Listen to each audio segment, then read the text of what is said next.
Takeru is an ugly, overworked, middle-aged man who hates his boring life. One day, after returning home from his dead-end job, he collapses onto his couch to watch some TV, but all of a sudden, he finds himself teleported to a strange dimension with Discount Hero X sitting across from him. He says he's the one in charge of the solar system, so Takeru asks him if he's an alien, but he says he's actually more like a god, at least as far as Takeru is concerned. Long story short, it's his job to make sure the life on various different planets doesn't go extinct, and he does that by throwing people into new worlds to see what happens. Takeru happens to be the next on the list of people to be sent out, and of course he has the right to refuse, but since he's technically dead right now, his soul will vanish if he doesn't agree to be sent to another world. Takeru doesn't think that's fair at all, and he's right, it's not fair, but there's nothing he can do about it. Kami tells him he doesn't have to worry about it too much since he will be given special powers so he can survive in the new world, but he hasn't really thought about what abilities he should give Takeru, so he takes out a notepad and starts writing down some ideas. Obviously, he would need to be able to use magic, so Kami writes down maxed out mana and asks Takeru if there's anything else he'd want to get. Since Kami is accepting requests, Takeru asks him if he can get a big OP goth girlfriend in the new world. But with how ugly and boring Takeru is, Kami says it won't be easy. Still, he promises to work something out for him once he arrives, and as an added bonus, is granting Takeru an amazing search ability, global language understanding, and several debuff resistances.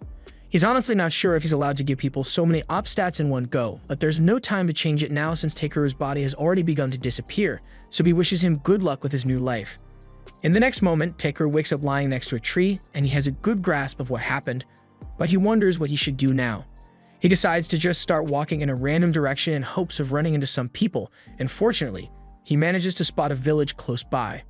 Although going there right now wouldn't do him much good since he is 100% broke right now.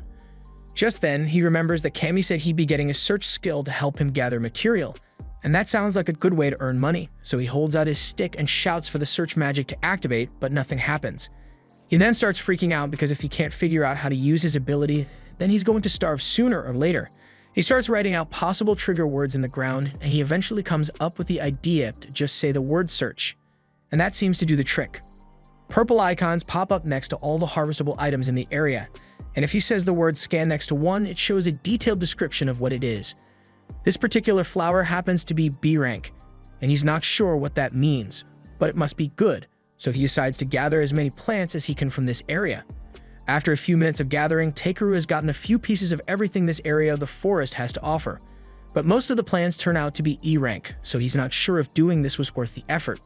Just then, he notices a pretty rock nearby, and he wonders if it's valuable enough to sell, but when he picks it up, his scan tells him it's just a big piece of anterior poop, which is gross, but the poop is C rank for some reason, so he can't complain. He has gathered up enough resources for the day, so he decides that it's time to head over to the village and see how much money he can get from selling these. By nightfall, Takeru eventually arrives at the village gates where he meets one of the guards, and I can't tell if Takeru is really tall or if the guard is just really short. The guard's name is Marlowe, and he is surprised to hear that Takeru is a gatherer because it's rare to see people like him around here. Marlowe assumes he must be here to sell some materials, so he opens the gate and tells Takeru to head to the village's general store. Takeru eventually arrives at the general store, and there he meets the store owner behind the front desk. He asks the man if he is willing to buy some stuff from him, and as he says this, he pulls the poop rock out of his bag. The owner is amazed when he sees the rock because it's an amazing find, so he offers to pay 5 gold coins for it. Takeru is glad to hear that he can sell the rock, but he's not sure what 5 gold coins are really worth here, so he asks the owner for a little explanation. The owner tells him that if he wanted to stay at an inn, he'd have to pay around 500 raves, and 5 gold coins are worth 5,000 raves total, so this poop rock is actually pretty valuable. The owner asks Takeru if he has any more goods to offer, so he empties his bag, and the owner can't believe all the exotic plants he managed to gather. He asks why Takeru bothered coming to a remote village like this if he had this many valuable items, so he explains that he just picked these up during his journey here. The old man understands, and now that he has an idea of Takeru's skills, he says he has a favorite ask. Takeru didn't come here expecting to receive a side quest, but he says he's willing to help depending on the difficulty of the request. So the owner explains that he wants Takeru to get some mithril ore from the eastern mountains. That sounds like a lot of work, but the owner says he's willing to pay 360 gold coins for it, so Takeru accepts the mission. However, the owner then turns serious and mentions that there are monsters out in those mountains, and hearing that makes Takeru really nervous, so he is going to need to be careful. That night, Takeru rents out a room at the village inn, and he is glad he finally gets a chance to relax. The only thing that'd make this better is if he could get a bath, but he's not sure where to find one. Just then, one of the housekeepers knocks on the door and comes in with a bowl of hot water. Takeru asks her what this is for, so she explains that part of their service is to offer guests bowls of hot water so they can clean themselves, and Takeru's stench practically made her eyes water while he was checking in, so she brought some without him needing to ask for it. Takeru appreciates the gesture, but he says he'd prefer to have a proper bath instead. However, the girl looks at him in confusion because only nobles and rich people can afford to have baths, and Takeru has "Brokey" written all over his face. He falls to his knees at the realization that he won't be able to take baths normally in this world, and the girl can see that he's really upset about not getting a bath, so she tells him that there are some wizards who are able to use spells to clean others, so maybe he could try that instead. After hearing her mention wizards, Takeru remembers that Kami gave him the ability to use magic, so he should be able to use a cleaning spell. He's really grateful for the girl's insight, so he gives her a huge tip as thanks and sends her on her way. Once she's gone, he attempts to use cleaning magic by yelling out the word "clean," and it works on the first try. However, feeling the magic rub all over his body causes him to make some weird noises, so the girl probably thinks he's a weirdo now. On the bright side, the clean spell seems to be really effective, so Takeru isn't going to have to worry about smelling funky all the time, but he still wishes he could enjoy a proper bath. The next day, Takeru heads out to gather a few more items to sell when he notices a new symbol from his search skill. Each symbol represents a particular kind of loot, so he wonders what it might be. But to his utter horror, when he takes a look, he finds a decomposing skeleton on the ground. His scan tells him that this poor guy is named Belria, and he must have died fighting out here a while ago. He goes closer to inspect the corpse, and that's when he finds a locket with a note on it. The note was from Belria's little sister, and she was basically thanking him for working so hard to earn money to treat their father's illness, but more than anything, she just wanted her brother to make it home safely. So she asked him not to do anything too dangerous, but he clearly didn't listen to her advice. Takeru spends the next hour holding a burial for Belria, and once that's done, he draws a circle and casts a barrier so he can set up camp. The next morning, Takeru heads further into the forest until he arrives at the Forest of White Trees. This place is supposedly full of monsters and creepy as hell, so Takeru would have loved to avoid this place altogether, but it's the only way for him to get to the Eastern Mountain. He casts a light spell so he can see well enough to scan the area, but he doesn't spot anything of high value. Even weirder is the fact that he doesn't see any monsters around here, even though this place is supposed to be crawling with them. He doesn't question it too much and decides to take advantage of the strange absence of monsters to breeze his way through the forest. However, as he was running, he ended up falling straight off the edge of a cliff. There's no way he'd survive a drop like this, so he desperately starts calling out spell words in an attempt to save himself, and fortunately, when he says the word "fly," a floating spell activates, allowing him to land safely. He's now stuck at the bottom of a cavern, but he notices a ton of ores in the nearby walls, so he decides to make the most of it and starts mining them out. He finds a lot of valuable ores like silver, but there's still no sign of any mithril, so he decides to head deeper into the caves. After walking for a bit, his search skill alerts him to an ore deep in some rocks, but before Takeru could head over, he feels the entire cave system begin to shake, so he's going to need to be careful. He uses a controlled fire blast to break through the rock, and as luck would have it, he manages to find some mithril ore, but it's not much. The cave system suddenly begins shaking again, so Takeru is starting to worry that the roof might collapse.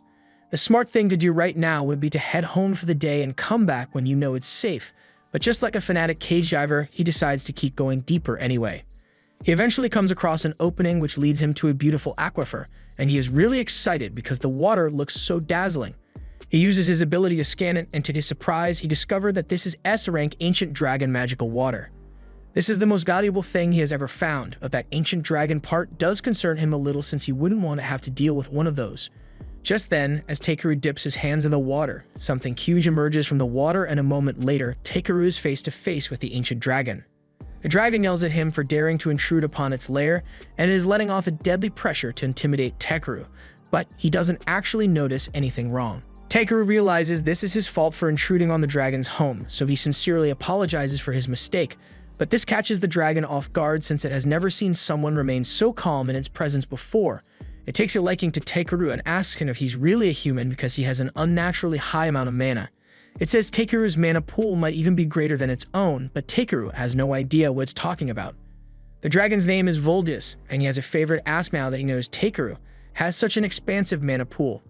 Basically, it wants Takeru to hatch its egg since it doesn't have enough mana to do it, and as a reward, it will give him a large cluster of mithril ore. Takeru thinks that sounds easy enough to do, so he takes the egg and starts channeling mana into it. But halfway through, the egg suddenly starts draining all his mana until he eventually loses consciousness. By the time he wakes up, he finds a little baby dragon sitting in front of him, so he realizes the hatching was a success. Voldius is glad to see his child has finally been born, but he then proceeds to ask Takeru to take it with him on his journey. Takeru asks if he's sure about this since he thought Voldius would want to spend time with his kid, but Voldius says Takeru is far stronger than him, so his child would be better off with him. And now that Voldius has some milk to buy at the bottom of his lake, so he submerges himself and leaves Takeru to take care of Bee. Takeru and Bee eventually make it out of the cave, but it's almost dark out and it'll be difficult for them to travel through the forest once it's nighttime. He decides that the best course of action is to hunker down for the night and continue traveling tomorrow, so he tells Bee to get ready to set up camp. First, he reaches into his storage bag and fetches some of the magic water that he got from the cave for Bee. The magic water is apparently essential for the growth of a young dragon, so it's a good thing he got so much of it. After Bee is done with her first cup, she asks Takeru for some more, but when he brings another cup of water, instead of taking it, she pushes it towards Takeru, encouraging him to drink it instead. Takeru isn't particularly thrilled by the idea of drinking water a dragon has been skinny dipping in for centuries, but he doesn't want to say no to Bee, so he downs the glass, and it actually doesn't taste that bad. It's now time for Takeru to set up camp, so he sets down a few magic stones to create a protective barrier. Technically, in this world, magic stones are supposed to be an insanely valuable commodity, but he's able to casually make them by just thinking about a spell really hard and pouring magic into his hand. This one, for instance, is a heating magic stone, and Takeru plans to use it to prepare tonight's dinner, so he sets it up in the fireplace and starts cooking. He's making some grilled steak and meat stew to go alongside it. This has always been his favorite dish, and it looks like Bee wants to have a taste as well because she's practically drooling all over herself at this point. Takeru isn't sure if it's alright for a baby dragon to eat real food when it was born like 2 hours ago, but he gives her a bowl anyway, and Bee promptly burns her lips because she had no idea the soup was so hot. Takeru blows on it a little to help cool it down and hands it back to Bee so she can give it a proper taste, and she absolutely loves the stew. Takeru is glad to see that Bee liked his cooking so much, but he wonders how she feels about having to leave Voldius behind. Bee stares at Takeru with a confused expression on her face because why would she miss Voldius when she's got Takeru right here?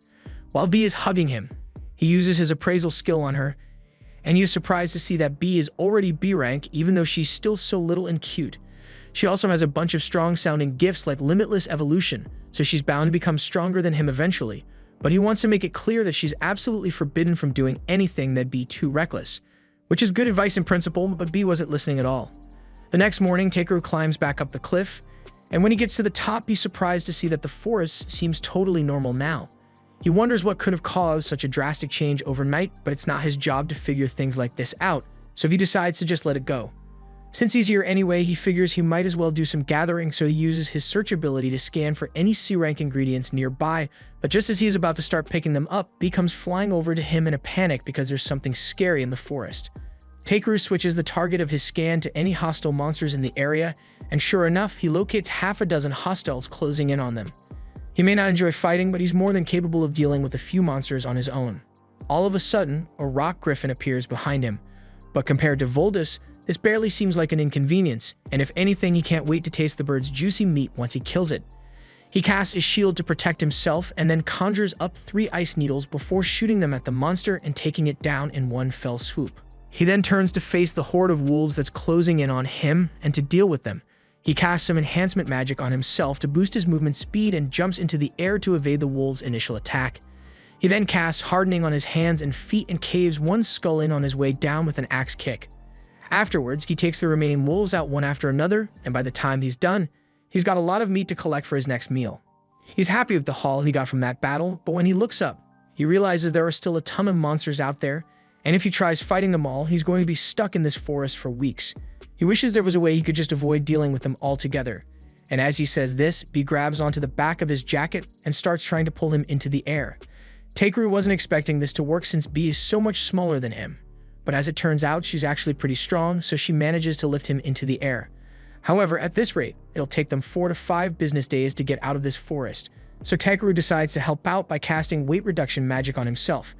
The second he does that, he and Bee shoot straight into the air, but Bee isn't exactly a trustworthy pilot. So midway through the flight, she accidentally lets go of Tegru, and he is sent hurtling straight for the ground.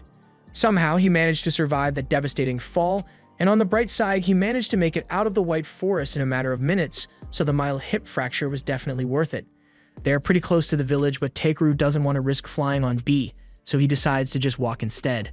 Along the way, B starts pointing towards the stick in Tegru's hand, asking what it is. He tells her that it's apparently a branch of the Yggdrasil tree, and it was just sitting in the bag that God gave him, so he decides to just take it out and point it at stuff to see what happens. B seems to understand something about the stick, so she breathes out a cloud of magic onto it, awakening the stick's true form. Tegru has no idea how or why that worked, but before he can figure it out, he suddenly hears a loud growling noise coming from the forest, so he immediately gets himself ready for a fight. Just then, B flies off into the forest by herself, so Tegru is forced to chase after her until they eventually find an elf girl propped up against a tree. Tegru rushes over to aid her since he's worried that she might have been injured by a monster, but the girl tells him she's not hurt, she's just really hungry. She hasn't had anything to eat or drink for 3 days now, and she's on the verge of starving to death, so she begs Tegru to spare her some rations. He can't just leave her like this, so he reaches into his bag and gives her some water, as well as the lunch he packed for himself earlier. The girl's eyes light up the second she sees the food, and she wastes no time scarfing it all down in a matter of seconds. But now that she's no longer starving, Tegru has a few questions for her. For one, he wonders how the hell she has been starving out here for 3 days when the nearest town is barely a day's walk away. The girl admits that she was in a hurry and got lost on her way out here. But even so, it's common sense to carry at least a few days' worth of rations with you at all times, yet she literally brought nothing. The girl is a little embarrassed and tries thinking of a good excuse, but she gets way too close to Tegru in the process, and once he catches a whiff of her, he realizes she stinks. The girl tries to defend herself by telling him it's not her fault since she had to camp out here for days on end with no supplies, but that doesn't change the fact that she smells like manure right now. The girl gets up and tells Tegru that while she is thankful for him saving her, she thinks it was incredibly rude for him to say that she stinks, even if it was true. She then runs off to continue her journey, but she didn't ask for any directions and she still has no supplies, so he doesn't think she's going to make it very far. But that's not his problem to deal with, so he continues heading back to the city with B. They eventually make it out of the forest, and along the road, B notices a carriage approaching, so he stops to talk to the driver. The man notices his staff and asks Tegru if he is a sorcerer, but while he could definitely be one if he wanted to, Tegru wants to stick to peaceful jobs, so he tells the man he's just a gatherer who happens to have a staff. The man then asks him what he's doing all the way out here, so Tegru explains that he is heading towards Hormi village. The man is surprised to hear that he's heading there on foot since it's quite a long journey, but it's not like he had much of a choice. The driver offers to give him a ride back to the village if he would like, and Tegru appreciates the gesture, but he's pretty big, so he is worried that he might take up too much space in the carriage. But both the man and his family already aboard tell him there's nothing to worry about, so he goes around back and climbs in. Something Tegru notices recently is that ever since he came to this world, children seem to just naturally like him. He's not sure why, but it makes things easier for him since if the kids like him, then most adults will be nice to him as well. He thanks them once again for giving him a ride, but they say it's not a big deal since everyone in Tormi helps each other out whenever they are in trouble. Tegru appreciates their generosity, but he thinks they are being a little too trusting since he could have been a bandit for all they knew. However, they tell him they knew he was not a bandit because if he were a bad person, then this bell would have rung and they never would have offered him a ride. Tegru is amazed that bells can be enchanted with magic stones to detect whether someone is bad or not, and he wonders if he can make something like that for himself later. Just then, Yunin notices a strange sound coming from Tegru's jacket, so she asks him what it is, and he is forced to explain that he actually brought a rare monster with him.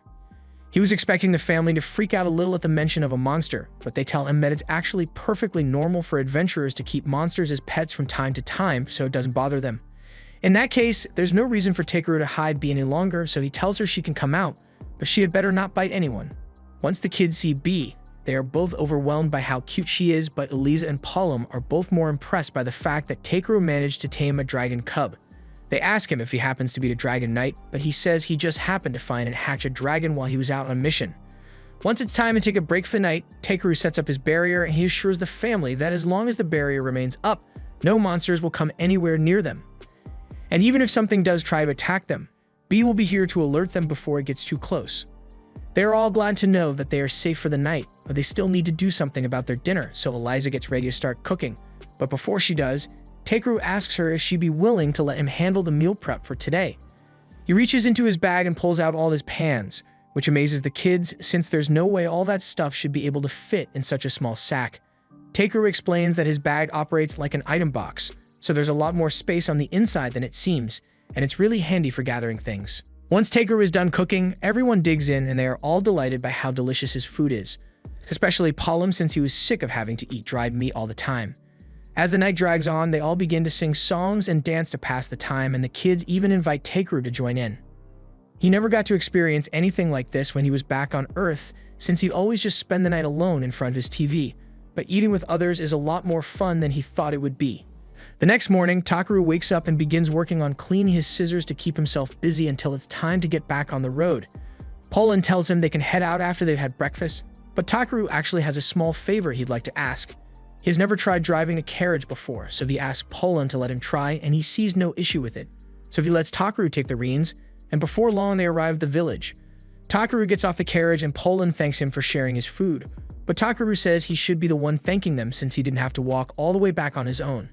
Poland and the others drive off afterwards, and as the short guard watches them leave, he says it must finally be spring. Takeru doesn't know what that's supposed to mean, so he asks the guard for an explanation, and he is informed that Poland does weaving for a living. He frequently travels to warmer regions for work, and the journey is always difficult for him and his family.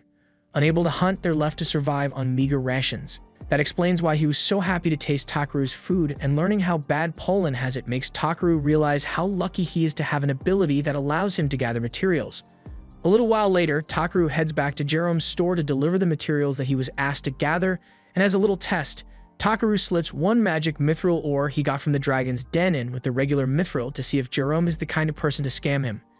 Jerome spends a long time examining the rocks, and he eventually comes to the conclusion that this one in particular must be a piece of magic mithril ore. He tells Takeru that a few of these contain enough magic to replace most of the magic stones in the kingdom, and Takeru feigns surprise even though he already knew that. Jerome tells him it's amazing that he was able to find something this valuable, but Takeru tries to downplay the achievement and says he just happened to come across it on his trip. Even if Takeru claims to have found it lying at his feet, Jerome says it still takes considerable skill to be able to find things like this, so he tells Takeru that he would be better off heading to the city of Belkame. It's much larger than this village, and as much as Jerome doesn't like the idea of letting talent like Takeru leave, he will be able to find a larger variety of items to buy and sell compared to what he would get here. He just asks that when Takeru eventually makes a name for himself, he send a few extra customers Jerome's way. Takeru doesn't actually intend on becoming famous or anything, but the idea of heading to the big city does intrigue him, so he decides to read about it once he gets back to the inn. There, he finds out that Belkame has an adventurers guild that brokers requests all across the country. The adventurers themselves are divided into combat, support, and various other roles, and since Takeru is in another world, he wants to try out adventuring and traveling the world for a while. He decides that he is going to go join the guild in Belkame, but before that, there are still a few things he needs to do in Tormy. He heads into town and first finds someone to process all the monsters he caught. And while he's waiting for that to be done, he spends the night partying with the villagers and enjoying a feast. The next morning, Takeru heads back to the butcher, and now that all of the monster parts have been processed, he has enough food and seasoning stock to last for the duration of his journey. The woman tells him it's going to be lonely around here without Takeru around, and a lot of the other villagers have been saying they want him to stay a little longer as well. Takeru says he will miss this place as well, but there are a lot of exciting places out there for him to visit and new people for him to meet, so he can't settle down here. The woman understands, so she says she won't push the matter any further, but before Takeru leaves, she wants to give him something extra. She hands him a bag and says she packed him a travel lunch. Actually, she packed him a ton of travel lunches, so it looks like Takeru isn't going to have to worry about food for a while. After that, he heads back to his room, and the only thing left to do is figure out what to use the magic mithril ore for. Jerome told him he couldn't afford to buy it, so Takeru has no idea what he's supposed to do with it now. It's too valuable for him to just toss out, but since it supposedly has a ton of magical energy inside it, Takeru wonders if he can use it to create something useful for the villagers since they've been so nice to him. Just then he notices his lamp on the table, and it gives him an idea, so he takes the magic stone and tries combining it with the lantern. It doesn't take long for him to figure out how to do it, and after a large flash, a magic item was created. The next morning, as Takeru was about to depart, the entire village came out to say goodbye to him. Takeru thanks them for everything they've done for him, and as his way of showing his appreciation, he made this for them. He tells everyone that it's a magic item that will create a barrier around the village to keep out any people with malicious intent, and while they are all grateful for his kindness, They wonder if it's really okay for them to take something so valuable. Takaru tells them it's fine since it's the least he can do to repay them. Plus, he wanted to make sure the village would still be in one piece in case he comes back to visit. Jerome is a little curious about what's powering the device, so he takes a look inside and sure enough, he finds the magic stone, which is worth a small fortune. He's about to say that they really can't accept a gift that's so expensive, but Takaru already ran out of the gate while he was talking, so there's no way he can return it now. While Takaru is walking on his way to Belkame, he takes a moment to enjoy the peaceful scenery. However, that peace doesn't last long because he soon encounters a random giant crab in the middle of the road. After the initial shock wears off, Takaru takes a look at the crab's stat and everything is pretty unremarkable. But as soon as Takaru sees that the crab is edible, he decides that he and B will be having seafood for dinner today. Takaru casts enhancement magic on himself in preparation for the fight. Before he could actually do anything, B suddenly flies ahead and hits the crab with a sonic scream that knocks it out cold. Takaru is impressed since he had no idea that B could do something like that, but the battle isn't over yet because two more crabs suddenly show up. Takaru thinks he's safe in the middle of the road since crabs can only move sideways, but he was horribly wrong since these crabs are able to move forward really fast. They both have him surrounded, so Takaru is about to be smushed, but before the crabs close in, B pulls Takaru into the air, causing them to smash into one another instead. Takaru thanks B for her quick thinking, but the fight still isn't over yet because the first crab just regained consciousness, and it mindlessly charges at Takaru, so he summons his staff and smacks the crab straight into the air, finally killing it. Now that all the crabs have been defeated, it's time for Takaru to start preparing them. So first, he uses hardening on his arm to turn it into a makeshift knife, and then he gets to work cutting off all the claws and legs. A few minutes later, he has prepared all the limbs for boiling, so he pulls out a giant pot and puts them all in. Don't ask where he got the giant pot though. He adds water and a bunch of salt, and after boiling for a few hours, the crab meat is finally ready, so he and B dig in. They both absolutely love the flavor of the crab meat, so from now on, Takaru plans to take down and eat as many monsters as possible so he can try all sorts of delicious meals. A few days later, Takaru and B arrive at the gates of the city of Belkame, and he is amazed by how magnificent the fortress walls are. He notices that there's a long line at the gate where inspections are being done, so he walks over to join the queue. But before it gets to his turn, he decides to disguise his magic bag since it would be bad if the guards found out he has infinite storage. Once it's Takaru's turn, he gets called into a separate room to meet with the guards, and while one goes through his belongings, the other asks him what business he has in Belkame. Takaru explains that he came here because he's interested in signing up at the Adventurers Guild, and the male guard can understand why since Belkame has the largest guild on the continent. He doesn't think Takaru is suspicious, but he still needs to do his job, so he tells him he's going to check him with avarice. Takaru has never heard of this avarice before, so he asks the guard what it does, and he explains that it basically lets them check if a person is suspicious or not. Takaru doesn't mind since it's either this or a full cavity search, so the guard uses the device to scan him, and after a few seconds, he says there's nothing out of the ordinary. Takaru is kind of curious about what the guard saw, so he uses his ability to scan the magic device, and he sees the stat window which showed the guard. It basically just says Takaru can use magic, and he's relieved that the laundry list of abilities that the god gave him don't show up on normal scans. The guards tell him he's good to go, but he does have one more question before Takaru leaves. It's not a big deal, but he's wondering why Takaru has the blessing of the dragons on his stat screen. Takaru explains that it's probably because of his pet, so he tells B to come out, and both guards are in awe of how cute she is. There are no rules against having pet dragons here, so Takaru is allowed to take B inside, but the guard tells him he's going to have to put some sort of tag on B as proof of ownership in case anything happens in the city. Takaru isn't sure what to use since he didn't bring a collar with him, but then he remembers that Poland's kids gave him a lucky charm a few days ago, so he takes it out of his bag and slides it onto B's tail. The guard says that's good enough, so now all that's left is to file a report telling the mayor that a dragon has entered the city, but Takaru doesn't have to worry about that. They return his bag and tell him that if he wants to get to the Adventurers Guild, then he can get there by going straight along the main road. As Takaru takes his first steps into the city, it is even more amazing than he thought it would be. Just then, B points to a big building at the end of the street, and that must be the Adventurers Guild, so he heads inside and takes a look around. A few moments later, a woman named Europa approaches Takaru, and she welcomes him to the Adventurers Guild. They are always happy to get new registrations, so she leads him over to the reception desk where Takaru is introduced to the receptionist Ariana. She asks him to fill out his name and current job on the form, and that sounds simple enough. But now that Takaru thinks about it, he doesn't know why he is able to understand this world's language at all. After filling out the form, Ariana asks Takaru if he has any combat experience, and Takaru informs her that he has taken out a griffin, a bunch of wolves, and a couple of crabs as well. That all sounds very impressive, but Ariana kind of thinks Takaru is making it up, so she asks if he has any proof of his kills. He says he does have proof, but it's pretty big, so he asks her if it's really alright for him to bring it out right here. Ariana doesn't think it will be that bad, so she tells Takaru to go ahead, but to her shock, he pulls out a giant crab and drops it right on her desk. The weight of the crab crushes Ariana's desk instantly, and Takaru realizes he may have messed up, but in his defense, he did warn her that it would be big. All the guild patrons gather around to see what all the commotion is about, and the guild master asks what's going on.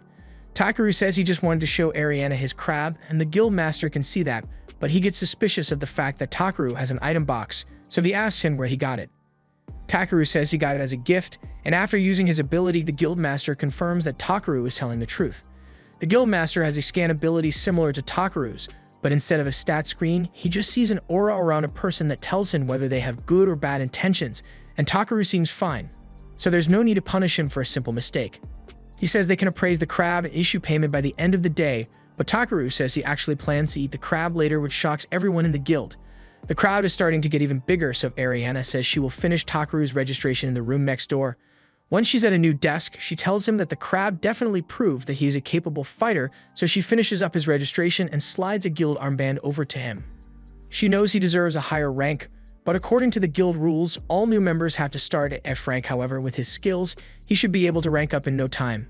The next day, Takaru tracks down the family of Balluri, the guy he found dead in the woods, so he can inform them of his passing and return a few of his belongings. Balluri's family is devastated, especially since they had told him not to go adventuring, but he insisted on doing it to pay for his father's medicine. Takaru can tell that the father is still very sick, and he feels bad about losing his son, so he wants to do something to help out. Afterwards, he heads to the guild to sell a bunch of herbs, and the clerk is thrilled by how large all the mushrooms and leaves are. Just then, Ariana comes around the corner looking for Takaru, and it looks like he's become quite popular in town lately because a ton of jobs were posted personally requesting Takaru. Takaru is happy to hear that people think so highly of him, but he doesn't have enough time to take on all of these jobs, so he tells her he will just take a few for now. After that, Takaru heads to the bathhouse to take a long and relaxing soak, and a few moments later, Clay walks in as well and takes a spot right next to Takaru. Takaru is surprised to see him here since he usually doesn't show up at this time, but he says it looks like it's going to rain soon, so he wanted to get a quick bath beforehand. Anyway, since Takaru is here, Clay asks him if he knows how to use healing magic since there are rumors going around that he healed a sick man in the slums for free a little while ago. Takaru admits that it's true, and Clay is surprised to hear that since most healers charge a huge fee. Now that Takaru thinks about it, he worries that the healers who charge money might resent him for undercutting their market, but the fact that that's Takaru's only concern here makes Clay laugh. He encourages Takaru to take the rank assessment test so he can rank up, but he says he doesn't really want to since he's happy with the way things are right now. Clay can tell that Takaru is a chill guy, but he warns him that he will eventually draw unwanted attention acting like that, so as he leaves, he encourages Takaru to learn a little more about the way the world works. Later on, Takaru delivers another set of herbs at the guild, and the clerk thanks him for his hard work, but he really wishes Takaru would consider ranking up since a high rank would be easy for him to attain. Takaru once again says he is happy where he is, and he doesn't intend on advancing any higher than F rank. Just then, the huge commotion breaks out in the guild because a horde of goblins has been spotted near the city. The guild master immediately sends out an order for all D rank and above adventurers to prepare for battle. He then asks the receptionist if there are any A rank adventurers available to join the fight, but unfortunately, most of them are already out on a mission, so the only A ranker left is Clay. The guild master is relieved that they will at least have the support of the Honorable Dragon King, so he asks Moosley to go inform Clay of the situation right away. Takaru sees all of this going on, and even though he could probably one-tap the entire goblin army, he's only F rank, so he couldn't care less about helping. However, the guild master is well aware of what Takaru is trying to pull here, so he singles him out and tells him he's coming on the mission too, whether he likes it or not. A little while later, once all the adventurers have been gathered, the guild master gives them a breakdown of how this operation is going to go. The front lines are on the southern Stavlaw Plains, and the goblins are likely going to head straight for Belkane from there. They can't let the goblins make it past the city wall, so the guildmaster tells them to intercept the goblins at the Zalwis River. Everyone seems hyped to defend the city, but Takaru really doesn't want to be here. Just then, two adventurers beside him notice that Takaru is F rank, so they ask why a weakling like him would be allowed to join a mission like this. Just then, the guildmaster comes over, and he's not exactly sure why, but all of his staff members have been singing Takaru's praises non-stop, so he figured it would be a good idea to bring him along. He's technically not allowed to force an F-ranker to fight since the Union would be breathing down his neck for it. But there's nothing stopping him from asking Takaru to gather valuable drops on the battlefield, though. The Guildmaster then walks away, and Muesli apologizes to Takaru because she has no idea why the Guildmaster would force an F-ranker to join a fight, but regardless, she promises to do her best to support him out there. Takaru has no idea what she's talking about, so Muesli explains that she knows how to use a bit of healing magic and will be helping out as a medic. Takaru can see why Muesli would be asked to help, but with how excited she is for a deadly battle, he gets the feeling that something is going to go horribly wrong. A little while later, Takaru arrives at the outpost with Muesli, and the second they get there, she gets scared by a bird and starts clinging onto Takaru's arm. He asks her if she could let go of him, but Muesli is too terrified to release her grip. She keeps insisting that she's not scared at all, but Takaru isn't blind. He tells her that they are at a rear outpost, far removed from any of the actual fighting, so the chance of her running into an actual monster is really low. He tells her there's nothing wrong with being scared, because even the bravest of warriors experience fear, so she just needs to do her best with the abilities at her disposal. Hearing Takaru's speech cheered Muesli up, so she promises to do the best she can and runs off into one of the tents. A moment later, Clay comes out, and he finds it amusing that Takaru just gave a speech on how important it is to fight when he was trying so hard to avoid coming to the battlefield earlier. Takaru sees the irony in his statements, but he says he just doesn't like getting involved in trouble unnecessarily. And speaking of avoiding fights, Takaru is surprised to see Clay at the rear since he thought he would be out on the front lines with the others. Clay admits that some old scars started acting up, so his body isn't working as well as it usually does. Takaru asks if he's talking about those scars he saw on Clay's back when they were at the bathhouse. Clay freezes up for a moment, expecting Takaru to scorn him for having such shameful scars, but he doesn't see what the big deal is. Clay explains that scars on the back are a blemish on a warrior's pride because they mean you were injured while running away from an opponent, but Takaru doesn't think there's anything shameful about it. You can tell that Clay got those scars while trying to protect someone, and even though he was badly injured, he still managed to survive, so that's something you should be proud of. Just then, the two hear the low rumble of hundreds of footsteps approaching. Clay realizes that the Guildmaster's defensive formation on the front lines must have been breached and the enemy is approaching, so they need to prepare for a fight. Clay grabs a spear and tells Takaru he's heading out to intercept them. And even though his scars are still causing him a lot of pain, he vows that he will protect Takaru even if his body breaks. Takaru tries telling Clay he really doesn't need to do that, but he's already long gone. He then looks over at the tent and sees Muesli in the middle of healing the wounded adventurer, and seeing her try so hard despite her fear, even when the enemy is approaching, makes him feel bad for trying to take the easy way out. Here and now, he decides to do everything within his power to make sure everyone makes it home safely, so he casts a barrier around the outpost to keep Muesli and the other healers out of danger, and then heads to the front lines to confront the goblins. Out on the front lines, the adventurers are all fighting for their lives to keep the goblins at bay, but at this rate, it will only be a matter of time before the goblins invade the city. However, all of a sudden, Takaru comes running out onto the battlefield and punches one of the goblins so hard that it is sent flying into a rock pillar. It kind of freaks Takaru out to be fighting humanoid monsters, but he doesn't have time to think about the ethics of the situation, so he asks B to take out the rest for him. B flies into the air and uses lightning magic to fry all the goblins in the area at once. Now that everyone is safe, Takaru goes to check on them and asks what happened. Diego explains that their formation was holding up well initially, but at one point a high-level goblin sergeant showed up, and after that, things went downhill fast. Thankfully, Clay showed up just in time to save them from the goblin sergeant and drove it back, but the rest of them got separated from him in all the chaos, so they have no idea where he is or if he's alright. Takaru goes out looking for Clay, and near the forest we see him fighting for his life as he is swarmed by goblins. He manages to take a few of them out with his spear, but his scars still hurt really badly, and the pain brings him to his knees, so the goblins try to take advantage of that and stab him from behind. However, before they could do so, Takaru comes to Clay's rescue and electrocutes them to death. Clay is shocked to see Takaru and tells him to leave because it's dangerous here, but Takaru reminds him that he's the one with the crippling injury, so he shouldn't be pushing himself so hard. Just then, the two hear the sound of the goblin sergeant approaching. It lunges at the two of them, but Takaru and Clay jump out of the way in time. The safest option right now would be to retreat, but there's no way they'll be able to outrun the goblin sergeant. Despite the incredible amount of pain he is feeling right now, Clay takes a battle stance and says he will hold the goblin off long enough for Takaru to run away because no matter what, he refuses to let his friend die in a place like this. Takaru is touched by Clay's resolve, so he asks him if those scars on his back hold any sentimental value to him. Clay thinks that's a weird question to ask mid-battle. The only thing the scars do is remind him of his past failures, so he despises them with all his heart.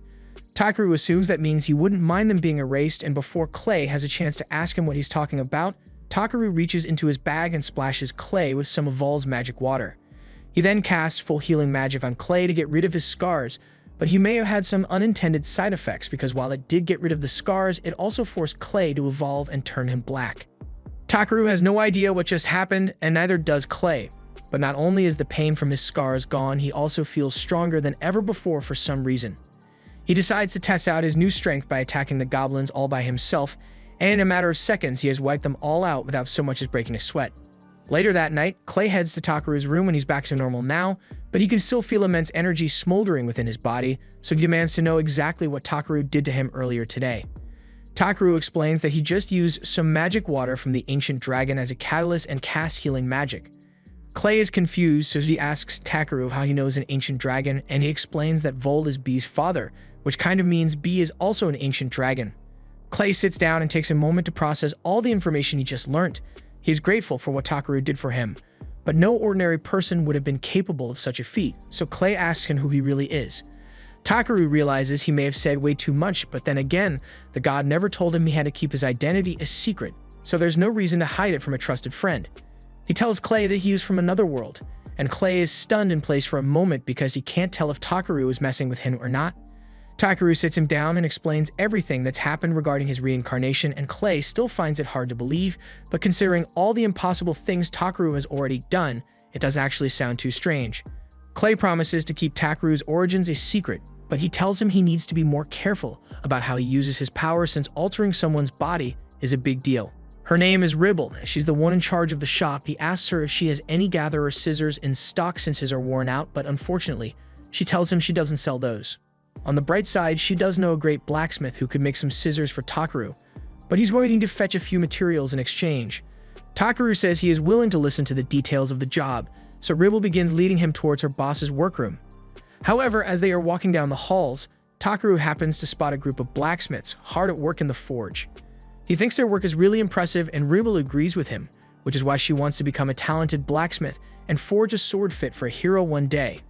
They eventually arrive at the boss's room, and Ribble tells her boss that she was thinking of having Takaru gather some of the Ildra ore that's so hard to find so they can make the sword, but the boss immediately refuses because he says there's no way he's sending a gatherer down into the mines. Ribble tells him he could at least give it a try, and the two start arguing over it, but Takaru has no idea what Ildra ore even is. The boss says the reason he doesn't want to send a gatherer down to the mines is that it's always crawling with monsters, and there have been rumors lately that there are demons down there as well, so he can in good faith send Takaru down to face those creatures. Ribble admits that there has been a recent drop in people going to the mines, but the boss guesses she didn't tell Takaru about that part. He tells her that a smith who is willing to risk other people's lives for personal gain has no business holding a hammer, and Ribble realizes she was wrong, so she apologizes to Takaru and tells him he can forget about the whole thing. However, he still seems pretty interested despite the dangers involved, so he asks if Ildra ore is really the only ore suitable for making their sword. Ribble confirms it, so Takaru offers to gather the ore from the mine in exchange for having a special pair of scissors forged. The boss asks Takaru if he was paying attention when they mentioned that there were monsters down there, but he says he can handle anything that's down there, so they don't need to worry about him.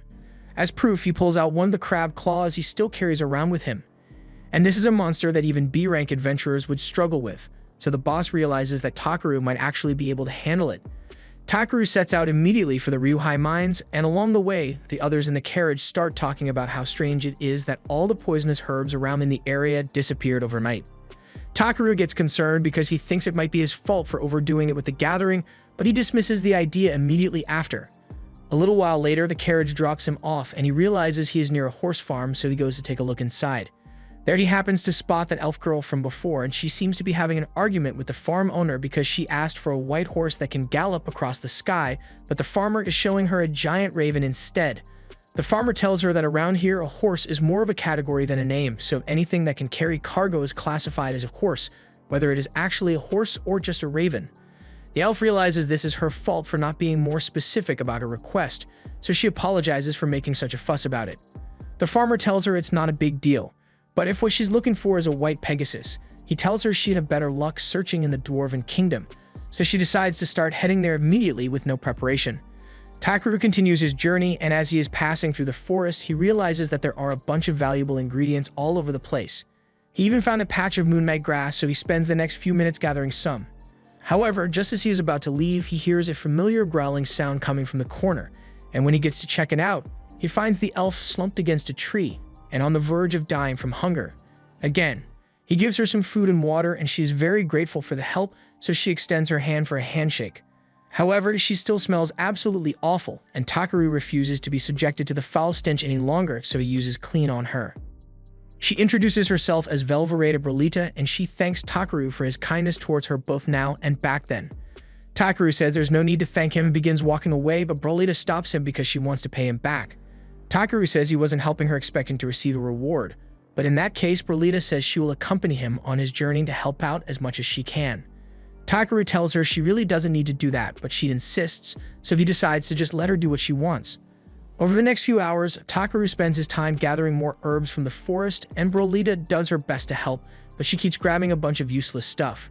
A little while later, it's time for them to set up camp, so Brolita asks him if she should go grab some firewood for him. Takaru says he doesn't need her since he already has fire magic stones to use instead. However, Brolita tells him that it's important to leave traces of a campfire on paths like this since it will show other travelers that this is a safe place to camp. Takaru realizes she has a good point, so Brolita heads off into the woods, and a little while later, she returns with a massive log over her shoulder. Takaru tells her they can't use something this big as firewood, but Brolita says she's not done yet. She throws the log into the air, and she then takes out her blades, slicing the log into dozens of smaller pieces in one go. Takaru is really impressed since he didn't realize Brolita was so skilled, but he is even more amazed by the fact that her weapons are A rank because this is his first time seeing something ranked so highly. That night, Takaru cooks some soup, and as soon as Brolita tastes it, she is astonished because she has never had anything that tastes this good before. While they eat, she asks him if he is heading to the Dwarf Kingdom as well, and Takaru explains that he took on a job to collect some Ildra ore from the Ryuhai mines there. As for Brolita, she says she is traveling in search of a white Pegasus because it is her sister's greatest wish and she wants to see it fulfilled. That said, she has once again feasted on Takaru's food, and her debt to him has grown even larger, so she must repay him somehow. In that case, Takaru asks if he can hire her as his bodyguard because there are a lot of things about adventuring that he still isn't familiar with. She tells him she would be happy to act as his bodyguard, and for the first time, Takaru notices that when she isn't nearly starving herself to death, Brolita actually looks really nice. However, that night, he barely gets any sleep because Bee and Brolita snore way too loudly. The next day, they continue their journey until they can see the Dwarven Kingdom from across the river. And once they arrive, they immediately head to a tavern to get themselves some local food. They are served some meat wrapped in jupes, a Dwarven specialty, and as soon as Takaru tries it, he absolutely loves the flavor. Brolita says this is just as good as her friend told her it would be, and Takaru asks what kind of friend she is referring to, so she tells him it was a lizardman she knows. He says that's a coincidence because he also happens to know a lizardman. In fact, that lizardman has been sitting right behind him this entire time. Takaru is surprised to see Clay here, and Clay asks why Takaru left town without even giving him a heads up beforehand. He explains the whole situation to Clay, and Clay understands the situation, but Takaru's rank is still too low to officially accept a job like gathering Ildra ore from the mines, so he won't be able to report this to the guild for evaluation. He asks Takaru if he's at least getting a good reward out of it, and he explains that Groose has agreed to make him an amazing set of scissors in exchange for the ores. Clay doesn't know what to say because that's nowhere near a fair trade-off, but Takaru insists that a good pair of scissors is essential for a gatherer. If Takaru is really okay with only receiving a pair of scissors, then Clay has no reason to try and convince him otherwise, but he says he would like to accompany Takaru on his mission. He was planning on heading into the city soon anyway so he could get his spear repaired, so he tells Takaru to think of it as a minor detour. And before Takaru could refuse the offer, Brolita suddenly spoke up and said Clay could become Takaru's bodyguard as well, so it looks like he's going to be stuck with them for a while. The next morning, they all head to the entrance of the city of Vosrol, and there's a long line outside, so it looks like it's going to take a while for them to get in. However, Takaru then notices Clay talking with the guards over there, and a few minutes later, they are allowed to skip the entire line and head right in since Clay is so well known. Once they are inside, the guard tells Clay that the king is requesting an audience with him, and now Takaru is surprised because he had no idea Clay knew the king of the Dwarven Kingdom. Clay says it's a long story, but the guard says it's actually pretty simple. Clay once saved them from the Thunder King Zengum, and ever since he has been revered as a hero. However, Clay explains that he didn't actually do anything. The dwarves are people who are skilled when it comes to crafting weapons, but they couldn't wield those same weapons to protect themselves, so they often ended up being forced into servitude by a demon. Then one day, Clay happened to be walking by, and as soon as the demon spotted him, it immediately ran away because it didn't want to fight, which is why the dwarves see him as their hero. They even created a statue in his honor, but they apparently aren't very good at sculpting because it looks more like a T-Rex than Clay. A little while later, Clay and the others head to the castle to meet King Zeph, and Clay immediately demands to know whose idea it was to make a statue of him that looks like that, and Zeph jokingly says he just thought it would look cool that way. Takaru can tell that Clay and Zeph seem to be really close, but he needs to interrupt their banter because he has a letter of introduction he needs to give the king. It's from Grusa's, and it is basically asking for permission for Takaru to head into the mines. The king says he normally wouldn't have a problem with it, but a few months ago the mine became a den for countless demons, so he is worried about Takaru's safety. He asks him if he's sure he still wants to go in despite knowing the risks involved, and Takaru confirms it. So the king tells him that he and his friends have permission to go in and uncover the truth behind the demon infestation. Clay immediately says he understands, but Takaru is left speechless because investigating demons wasn't meant to be on his agenda today. They eventually head to the entrance of the mine, and the local guild's head receptionist opens the gate to let them in. Takaru creates a light spell to illuminate the area, but from what he can see, there aren't many ores out here, so he asks the guide if they can go a little deeper. The guide agrees, but all of a sudden, B senses something approaching, so Takaru uses his scan ability and realizes that they are being attacked by two giant spiders. Clay steps up and uses his spear to stab the first one through the mouth, and while he does that, Takaru uses magic to stun the second one in place, buying enough time for Brolita to slice it to pieces, so the spider problem has been dealt with. The further into the mine they head, the stronger the magical energy feels, and Takaru is starting to notice traces of Ildra ore in the walls, but they aren't big enough for what he needs. Just then, he notices something buried deep in the wall, so he launches some explosion magic at it, exposing a massive ore vein of Idrite. It's not Ildra ore, but it is even more rare and valuable, so the guide tells him that this is an amazing find. However, just then, V warns Takaru that something is approaching, and the guide's eyes go white as he realizes it is a demon.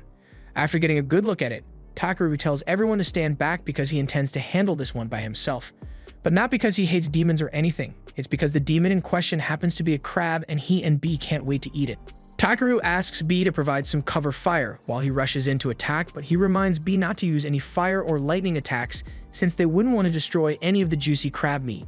B uses a sonic scream to disorient the crab while Takaru runs up and bashes it over the head with his staff. However, this one is much more durable than the others he's dealt with in the past, so he gets smacked across the face, but he's not giving up yet.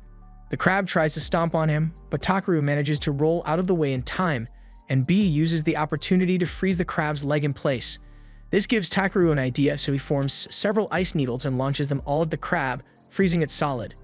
Brolite is amazed by how easily Takaru was able to defeat the crab monster, but Clay, on the other hand, is furious and asks why Takaru chose to fight that thing on his own. Takaru says he just got a little carried away and he didn't want Clay or Brolite helping because he was worried that if they used their dirty weapons to attack it, the crab meat would end up being ruined. Clay is shocked to learn that Takaru actually plans to eat that thing, but that aside, he reminds Takaru that he is here as his bodyguard and that means it's his job to fight and protect him at all times, so he should learn to rely on his friends more often. Takaru didn't really need any help taking the crab monster down, but he understands Clay's point, so he apologizes and promises to rely on him more often. Clay is glad to hear it, so he says they should probably start hauling the crab monster out of here if he plans to eat it. A little while later, Takaru and the others have moved the crab's body and are currently busy mining. They've already gathered all the gems in the area, but Takaru says there's a good chance they might hit an even larger vein if they dig a little deeper. The guide is extremely grateful to Takaru because not only did he take care of the demon that had been terrorizing this place, he also found a new ore vein for them, and he doesn't know how they could ever repay him. Later on, Takaru and the others head back to the castle to meet with the king, and there Zambo informs him of Takaru's exploits. The king is amazed by everything Zambo tells him, and as proof of his accomplishment, Zambo asks Takaru to show the king the crab monster he caught. Takaru asks him if he's sure about that, but the king seems like he wants to see it, so he opens his item box and sets the crab down on the ground. The king is amazed by how large the monster is, and he tells Takaru he deserves a reward for doing such a good job taking it down. In that case, Takaru asks if he can take the crab's body as his reward, and the king is confused by such a strange request, but he has no problem with it. A few minutes later, Takaru and the others walk out of the castle, and Takaru and B can hardly stop drooling over themselves at the thought of all the delicious crab they'll be eating soon. Additionally, its hard shell will make a good base material for the scissors Takaru asked for, so this trip worked out really well for him. To make things even better, the next day, the king prepares a white Pegasus for Brawlite as a reward since he heard that she was looking for one. But now that I think about it, she really didn't do much while she was here. The king also had Clay's spear fixed up, and he is quite pleased with how it turned out. Brawlite says she has to return home since the Pegasus is a gift from her sister, and she can't express how grateful she is to Takaru for everything he has done. He tries telling her it's not a big deal, but she insists that she will find a way to pay him back even if it takes her the rest of her life. Later on, Takaru and Clay return to the guild, and he is greeted by Ariana as soon as he walks in. She's glad to see that he's back, but she's surprised to see Clay with him, so she asks if they formed a party together or something. Takaru is about to tell her that they just happen to run into each other, but Clay cuts him off and says they have indeed formed a party. Ariana is excited to hear that, and before Takaru could tell her that they haven't actually formed a party, she's already run off to inform the guild master. Takaru then turns to Clay and asks him why he would say something like that, but Clay says there's no harm in it. Besides, he is already well aware that Takaru isn't an ordinary human, and he has a tendency to get himself into trouble, so Clay thinks it would be a good idea to keep an eye on him. As much as Takaru doesn't like being strong-armed into things, he admits that the idea of having Clay as a teammate may not be so bad, so the two of them sit down to chat, and they eventually come to an agreement, forming the Black Azure Dragon Party.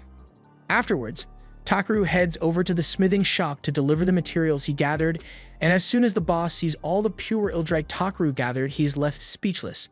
Takaru starts worrying that something might be wrong since he thought bringing the pure Ildrite would be better than the ordinary Ildrite ore, but now he's not so sure. He asks them if they can finish the project they planned using the Ildrite ore, and both Ribble and Gassus shed tears of joy because they never thought they'd get their hands on such pure Ildrite. Takaru is glad that they seem happy with what he brought, although he wasn't expecting them to be so moved by it.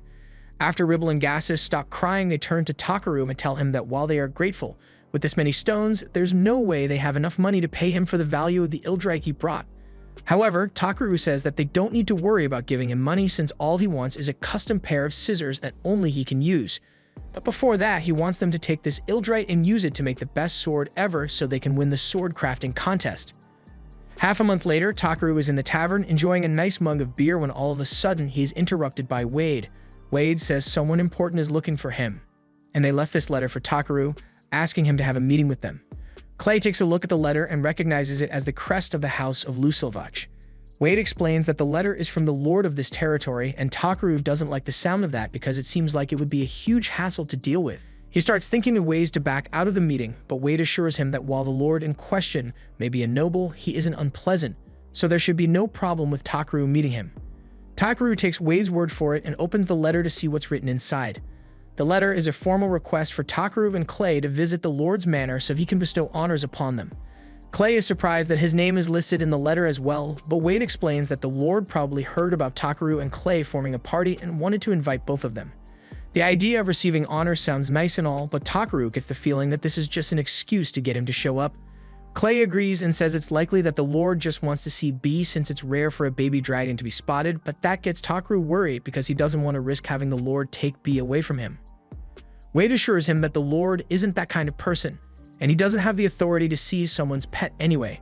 Takaru still has his reservations, but he eventually agrees to the meeting, so he and Clay get in the noble's carriage and start heading for the manor. As they ride to the manor, Takaru notices that a lot of people seem to be staring, but Clay says that's normal since it's not often that someone gets summoned to the lord's manor. Takaru asks why, so Clay explains that if the lord decides to support you, your entire career as an adventurer changes for the better, so almost all adventurers dream of an opportunity like this. As they arrive at the manor, Takaru is amazed by how grand the building is, and at the front door, they are introduced to Raymond, a head butler of this manor. He leads them into the building, and right past the entrance, Takaru finds a row of maids lined up to greet him, and he is fascinated by how organized everything is. As they head towards the staircase, a man happens to be passing by, but instead of greeting the guests, he gives them the side eye and acts like they don't even exist. Takaru decides to ignore him since the disrespect doesn't really bother him. But a moment later, a little girl comes running down the stairs and begins demanding that he hand over B because she wants him. Takaru coldly tells her that's not going to happen, and the girl seems genuinely shocked that Takaru doesn't want to give her his pet. She starts talking about how dragons are noble creatures, and as such, she is the only one who deserves to have B, but she's saying it like she rehearsed a script. So while she's talking, Takaru takes a look at her stat window. He finds out that her name is Tairis, and she is the Lord's daughter, but she doesn't seem like a bad person, so he gets down on one knee and asks her why she thinks she deserves to take B. Tairis becomes a little flustered and explains that Bernard told her that all adventurers are lowlifes, and if you tell them what to do, they will be forced to obey. That explains a lot about Tairis' behavior, and he realizes Bernard must be filling her head with nonsense, but he has no idea who that is. For now, he explains to Tairis that B is a part of his family, so there's nothing in the world that would make him willing to give B up. After hearing Takaru call B a part of his family, it finally clicks for her that asking him to hand over B is the same as someone telling her to abandon her family, and she would never agree to that. Takaru asks her why she wanted a dragon so badly in the first place, so Tairis explains that she wanted to show it to her mother because it is one of her greatest wishes, but thinking about it makes her sad. Just then, a man comes over and he notices that Tairis looks sad, so he asks her what's wrong. Tairis turns to the man and calls him father, so Takaru realizes that he must be the Lord, and he is honestly surprised because he was expecting a bald, fat man or something. The Lord introduces himself as Belmonent, and after settling down for some tea with Takaru and Clay, he apologizes for his daughter's rude behavior earlier. Takaru says it's not a problem, and Clay asks Belmonent why he summoned them here, so he explains that it's about his wife, Muleteria. He explains that his wife has been bedridden for half a year now, and he recently heard rumors of how Takaru healed a frail and sickly man overnight, so he was hoping Takaru would be able to do something for his wife with his power. Takaru is aware that his magic is strong enough to heal most ailments, but the last time he did that, he ended up evolving Clay, so he's worried about what might happen if he tries it on Muleteria. Belmonent goes on to explain that the reason Tairis wanted Takaru's dragon was because in a few days, she will have to return to her school in the royal capital, and she thought that if she left an adorable creature by her mother's side, then maybe it would lift her spirits. She can be a bit misguided at times, but deep down, she's a good kid, and the story has both Clay and B in tears, so Takaru eventually agrees to help, but he's still worried that this might end up causing trouble for him down the line. Belmonent is overjoyed to hear that Takaru is willing to help, so he leads into his wife's room and tells her that he has brought someone who might be able to cure her. First of all, Takaru scans her, and when he takes a look at her status window, he realizes this is worse than he had thought. I don't know how, but she's got a laundry list of life-threatening diseases. To name a few, she has severe cataracts, anemia, kidney and liver poisoning, and that's just the first few. It's a miracle that she's still alive right now, but he should be able to heal most of her ailments. However, there's something here called Ivor poisoning, and he has never heard of that before, so he's not sure his magic will be able to take care of it. Either way, he won't know until he tries, so he asks Belmonent if he's willing to entrust the life of his wife to him, and both he and Muleteria agree to put their faith in Takaru.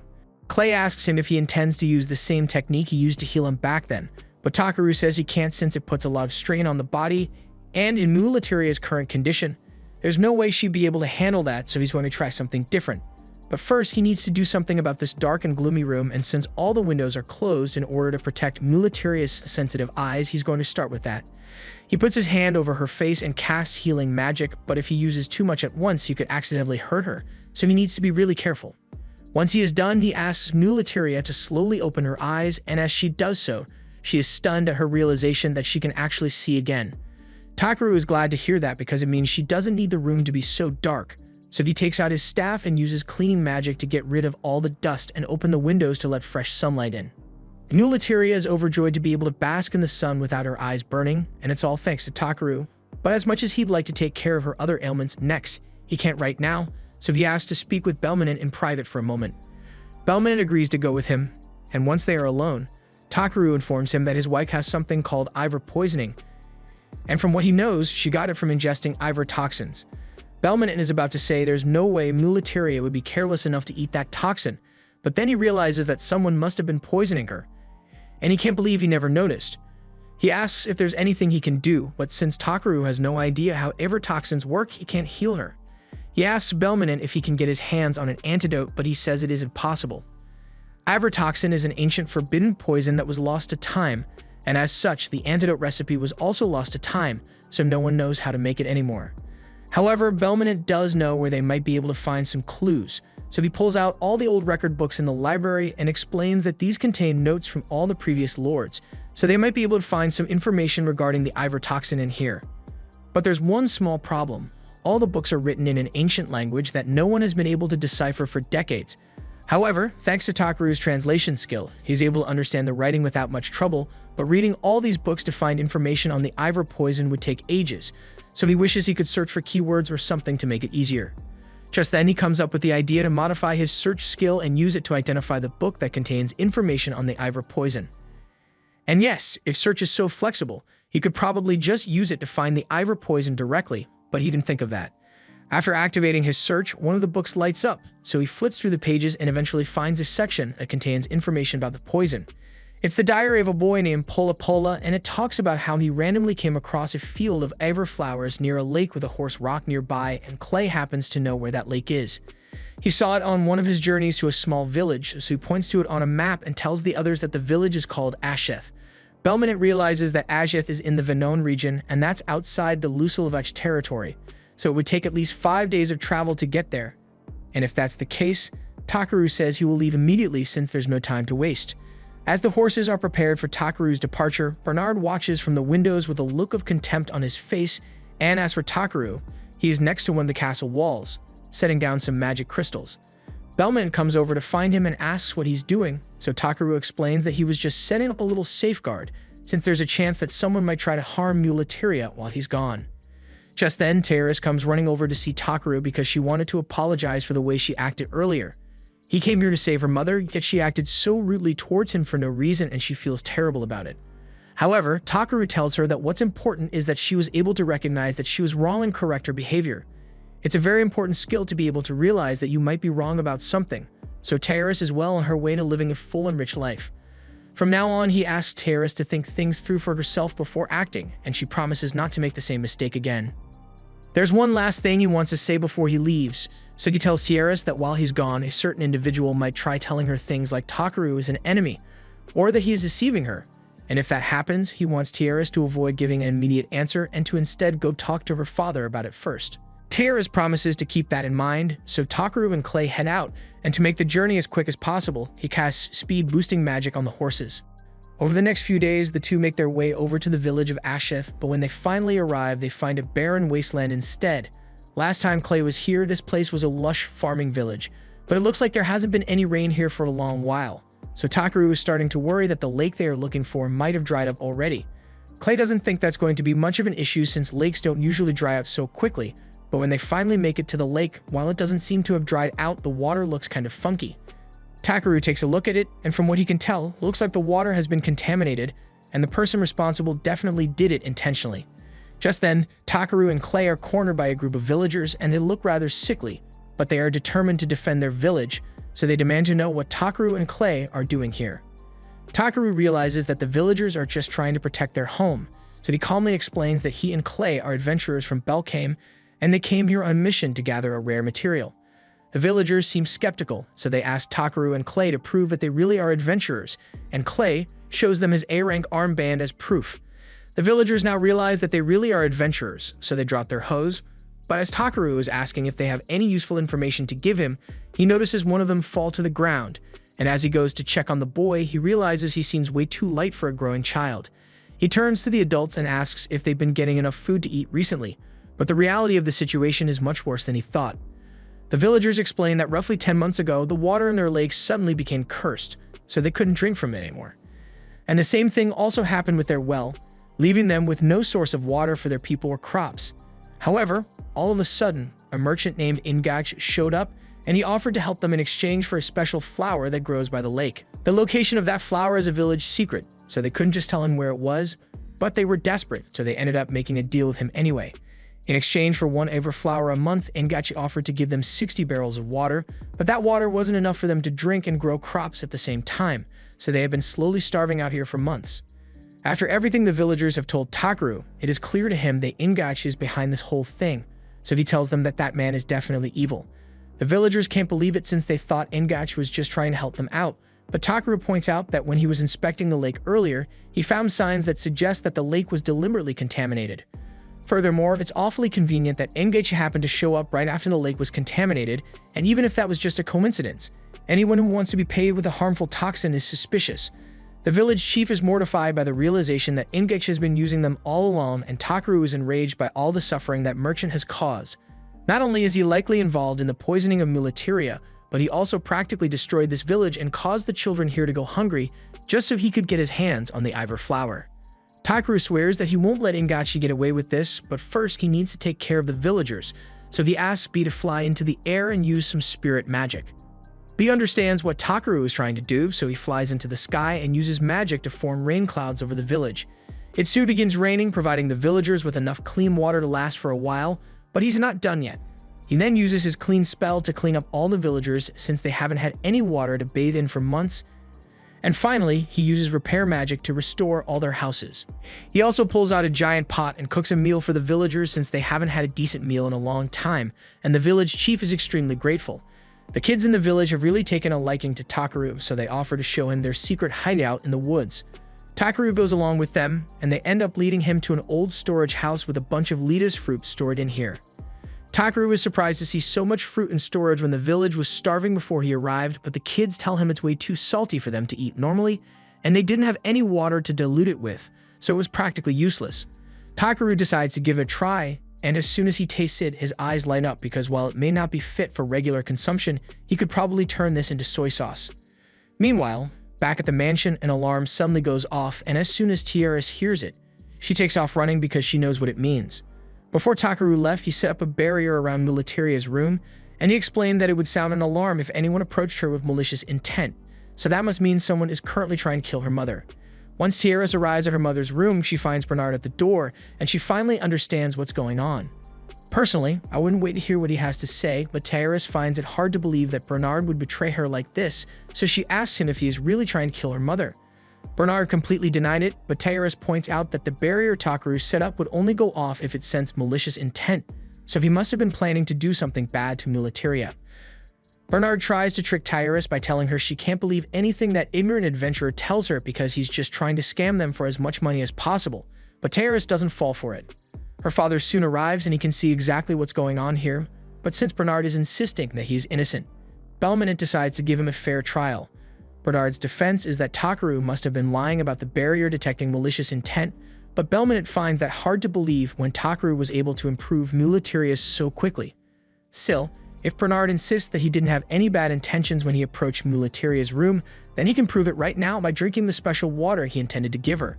Bernard begins to panic because he knows that water contains the Iver poison, and the look on his face confirms Belmonte's suspicions, so he throws the water in Bernard's face, and he starts freaking out because he thinks it's poison. However, Belmonte tells him to stop overreacting because he already swapped out the poison water for regular water, so Bernard has nothing to worry about. At least not from the poison, but he's going to be spending a really long time behind bars for his crimes. Afterwards, hauling Bernard off, the staff search his room and end up finding a letter in there, so Raymond hands it to Belmonte, and he is shocked by what he sees. That same night, Ingach shows up at the village to collect another Iver flower, but he can't seem to find the village chief anywhere. He asks one of the locals where he is, and the man tells him that the chief went out to guide the adventurers that showed up. And they also found out that the Iver flowers they have been giving to him was being used to make poison, so they can't continue selling it to him anymore. Ingachi realizes he won't be able to trick the villagers any longer, so he decides to just burn the entire place to the ground and take what he needs immediately. And as we see Bernard being transported to prison by the guards, he begins smiling because he knows this isn't over yet. Meanwhile, over by the lake, Takaru scans the Iver flowers and finds out that it is said to grow from the tears of a sacred beast. He asks the village chief about this sacred beast, and it is explained that a long time ago, Lord Hofalpner was a sacred beast who saved their ancestors from the lake demon centuries ago, and these flowers have been growing here ever since. Takaru asks if it's really alright for him to take it if it holds so much significance to the village, but the chief reminds him that he already saved their village, so he is free to take as many as he wants. Takaru thanks him and bends down to uproot one of the flowers. But just as he is about to celebrate the successful mission, now, one of the villagers comes running over to tell them that something really bad just happened. They all rush back to the village together and find it completely engulfed in flames, and Takaru has no idea who's responsible for this, but his first order of business is to put out the fires, so he asks B to create some more rain while he and Clay rescue the villagers from the fires. Thankfully, no one was seriously hurt by the fire, but when Takaru asks how all this happened, one of the villagers explained to him that Ingacho showed up here a few hours ago demanding more of the Iver flower, but now that they know it is poisonous, they told him they couldn't continue in giving it to him. And Ingacho blew up after hearing that. Takaru can't believe Ingacho would do something so sinister, But it gets even worse because the chief soon finds out that Gonza is missing. One of the elderly women claims to have seen Ingacho dragging Gonza away to force him to show them where the Ivory flowers are, and Takaru is enraged by this revelation, so he plans to do something about it. He immediately uses search to locate Gonza and Ingacho, and they seem to be in a fort near the lake, so Takaru and Clay climb on their horses and start heading over there. The chief tries to warn him that it's too dangerous to confront Ingacho on his own, but Takaru tells him there's no need to worry because he has a strong A-rank adventurer with him, so getting Gonza back will be a piece of cake. Takaru and Clay eventually make it to the fort, and after doing some reconnaissance, B reports back to them that Ingacho and his men seem to be throwing a party. Clay can't believe they would dare to attack innocent people and then celebrate afterward, and the fury he's feeling causes him to transform, but Takaru tells calm down because if they just charge in like this, then they would be putting Gonza's life in danger. Clay realizes that Takaru is right, so he apologizes for his outburst. But with that said, he asks how they are supposed to get inside without Ingako's men noticing them. Takaru thinks about it for a second, and eventually comes up with an invisibility spell to get them inside, and it seems to be really effective since no one has noticed them yet. They take their time looking for Gonza in the fort, but they don't have any luck finding him, so Clay suggests they should track down Ingacho instead since he's bound to know where Gonza is. They eventually find the room where the rest of Ingako's men are still partying, and they seem to be really proud of themselves for burning down the village. They say the villagers deserved it for daring to defy Ingacho, but they never got the kid they kidnapped to spill the beans on the location of the Ivory flowers. They plan to beat the information out of him sooner or later since it's the final step in their plan to drive up the prices of the Ivory flower so they can make a ton of profit. After all, once Mulateria dies and word spreads that even the world's best healers couldn't save her, the value of the Ivory poison is going to skyrocket. Takaru and Clay are right outside the door, so they heard the whole thing, and Clay is now even angrier than he was before. Takaru tells him he's free to go in there and smash a few heads in as long as he promises not to kill anyone. And that's good enough for Clay, so he smashes through the door and starts beating up the bandits. As one bandit flies past him, Ingacho realizes he is in serious danger here, so he orders one of his men to go release the thing. The man warns him that it's still too risky since they can't control it yet, but Ingacho doesn't care about that right now, so he tells him to do it anyway. In all the chaos, while still invisible, Takaru sneaks up next to Ingacho and asks him where the child he kidnapped is being kept, and Ingacho is so overwhelmed right now that he just blurts out that Gonza is in the other building without realizing who he is talking to. Takaru heads out back after finding the other building that Ingacho was talking about, but there's a guard in front of it, so B offers to handle it for him. B then proceeds to headbutt the guards straight through the wall, and once they are inside, Takaru finds Gonza trapped in one of the cells. He smashes the lock with his hand and Gonza is so relieved that Takaru came to save him. However, as they are leaving, they suddenly hear a loud crash and see the bandits all running for their lives because of a tentacle monster. Takaru is fairly certain that Clay didn't have any tentacles last time he saw him, so he asks one of the bandits what that is, and the guy tells him that it's the lake demon, so they need to get away from here as soon as possible. Clay should still be in his evolved form right now, so Takaru thinks he should be able to handle himself, but depending on the lake demon's abilities, Clay might still need some help. He asks Gonza to get off his back so he can go help Clay, but Gonza won't let go, and Takaru realizes he must be scared out of his mind, so it's natural that he wouldn't want to be left alone here. It may be a little risky, but Takaru decides to bring Gonza along with him, so he asks him to hold on tight and sets up a barrier to make sure he doesn't get hit by any falling debris. They eventually arrive at the main hall and find Clay in the middle of fighting the lake demon, but while Takaru was expecting something a little more menacing, the monster turns out to just be a giant anemone. Takaru scans it to figure out what it can do, and its starting screen says it can regenerate, with its tentacles producing deadly numbing poison to incapacitate its victims. It also says that the demon was summoned by Ingacho, who also happens to be laying on the floor nearby since the monster already injured him. Ingacho begs Takaru to save him, but Takaru doesn't see a reason to help a man like him, especially after everything he has done. However, he also doesn't want to let Ingacho die before he has paid for all of his crimes, so when the anemone tries to finish him off, Takaru puts up a light barrier around him to make sure he survives, but the force of the impact still knocks him out anyway. Since Ingacho won't be able to move for a while, Takaru heads back over to help Clay, and Clay says he's having a bit of trouble dealing with this thing because no matter how many times he cuts its tentacles off, they just keep growing back. If that's the case, then Takaru assumes he just needs to take them all out at once, so he fires an ice spell which freezes the anemone's tentacles and slows it down. However, this alone isn't enough to defeat it, so he tells Clay that he needs to crush the anemone's brain in order to kill it for good. Clay understands, so he runs up and punches the anemone on the center of its face, and it does seem like it did a lot of damage, but it also caused the anemone to spaz out and knock Takaru out of the fort. In the moment before he is sent plummeting into the poisoned lake, Takaru throws Gonza back up to B to save him, but he couldn't throw himself, so he eventually lands in the water. Even with all his powers, swimming in poisoned water isn't a good idea, so this might actually be the end for him. However, as his life is flashing before his eyes, he is suddenly pulled out of the water by a talking horse.